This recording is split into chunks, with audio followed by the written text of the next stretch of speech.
আসসালামু আলাইকুম। সবাই কেমন আছেন? আশা করি সবাই ভালো আছেন। আলহামদুলিল্লাহ আমি ভালো আছি। তো বন্ধুরা, আজকের টপিকটা হলো টেইলারিং অ্যান্ড এমব্রয়ডারি বা টেইলারিং কাটিং মাস্টার। দুবাইতে আসতে চান, টেইলারিং মেশিন অথবা ওভারলক মেশিন, টেইলারিং মেশিন অথবা ওভারলক মেশিন। অনেকেই টেইলারিং টেইলারের মধ্যে অনেক রকমের কাজ আছে, আবার অনেকেই শুধু ওভারলক করে এটার মধ্যে অনেকেই পারফেক্ট। তো এই কাজগুলো কেমন, বেতন কেমন হয়, স্যালারি কেমন হয়, বেতন কেমন হয়, সুযোগ সুবিধা কি, বিস্তারিত। আর অনেকে বলেন ভাই এই কাজটা শিখে আসলে ভালো হবে কি না। তো আজকের ভিডিওতে মোটামুটি একটা আইডিয়া আপনাদেরকে দেব।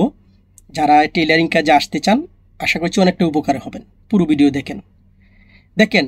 টেইলারিং কাজের ভিতরে প্রথমেই বলছি যেটা সেকশন রয়েছে অনেকগুলো।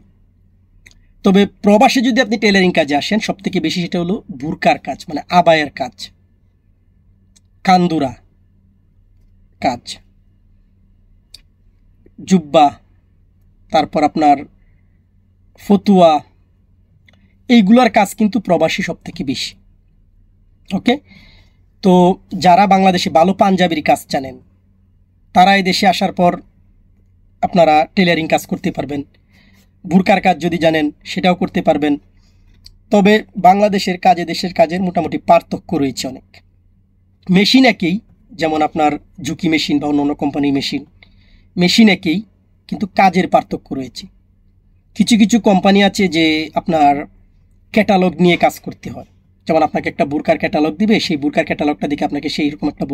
তাছাড়া যারা কাটিং মাস্টার তাদের ডিজাইন বানানোর দক্ষতা থাকতে হবে, অথবা যে সেলাই করেন তারও ডিজাইন বানানোর দক্ষতা থাকতে হবে। যদি এগুলো থাকে তাহলে আপনার জন্য এটা প্লাস পয়েন্ট।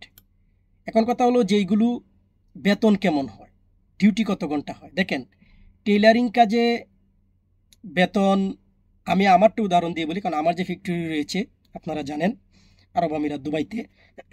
তো এখানে টেইলার প্রায় 20 জনের মতো টেইলার আছে।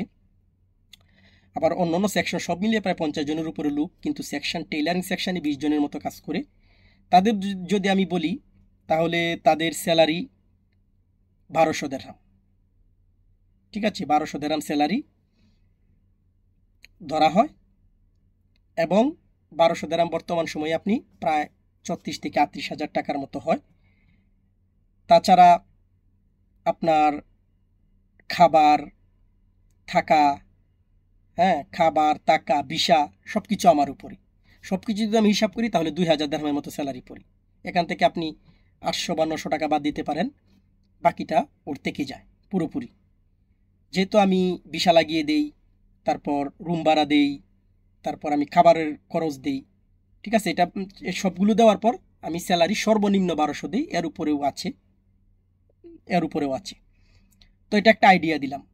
তাছাড়া অনেকে আছেন যারা প্রোডাকশানে কাজ করবেন, হয়তো অনেকে আছেন প্রোডাকশান যারা কাজ করে তারা একটু বেশি ইনকাম করতে পারে। কেউ 1200, কেউ 1400, কেউ 1600, কেউ 1800, কেউ 2000। আবার প্রোডাকশানে আপনার খরচও বেশি, কারণ খাবার আপনার উপরে থাকবে, থাকা আপনার উপরে থাকবে, তারপর আপনি দোকানের একটা ভাড়া আছে সেটা আপনার উপরে থাকবে, এভরিথিং সব খরচ আপনার উপরে থাকবে। তো এখানে পরিশ্রম আপনাকে বেশি করতে হবে, ইনকামও বেশি করতে পারবেন। হয়তো চাকরিতে 1200 দিরহাম বা 1000 দিরহাম আপনি ইনকাম করলেন, প্রোডাকশনে গেলে আপনি হয়তো 1500-1600 টাকা আপনার থাকবে, একটু পরিশ্রমও বেশি করবেন, এই আর কি। তো এটাই হলো একটা আইডিয়া। ঠিক আছে, আমার আইডিয়া থেকে আমি আপনাদেরকে ধারণাটা দিয়ে দিলাম। তো এখন কথা হলো যে কাটিং মাস্টার যারা আছেন তারা যদি ভালো একটা জায়গায় পড়তে পারেন, কাটিং মাস্টার অন্যরকম দাম রয়েছে। আপনি স্যাম্পল তৈরি করতে পারলে আপনার অন্যরকম দাম থাকবে, বা আপনি একটু স্যালারি বেশি পাবেন। তারপর অনেকে আছেন যেমন কুট, শুট যে আছে, বা প্যান্ট, শার্ট, এগুলো যারা কাজ জানেন। তবে একটা বিষয় আপনাদেরকে বলবো, অনেক ভাইদেরকে আমি দেখেছি যে সে টেইলারিং কাজ জানে, বুরকার কাজ জানে, পাঞ্জাবির কাজ জানে, কিন্তু সে চলে আসছে ইলেকট্রিশিয়ান বিষয়, ক্লিনারের বিষয়, এই বিষয় সেই বিষয়। সব থেকে ভালো প্রবাসে আসার আগে আপনি যে কর্মটা জানবেন সেই কর্মটার উপরে চিন্তা করুন ভিসা নেওয়ার জন্য, এবং ভিসাতে এক্স্যাক্টলি সেটা আছে কিনা, এবং আপনাকে যে কাজটা দিবে সেই ভিসার সে সেম টু সেম কাজটা দিবে কিনা সেটা।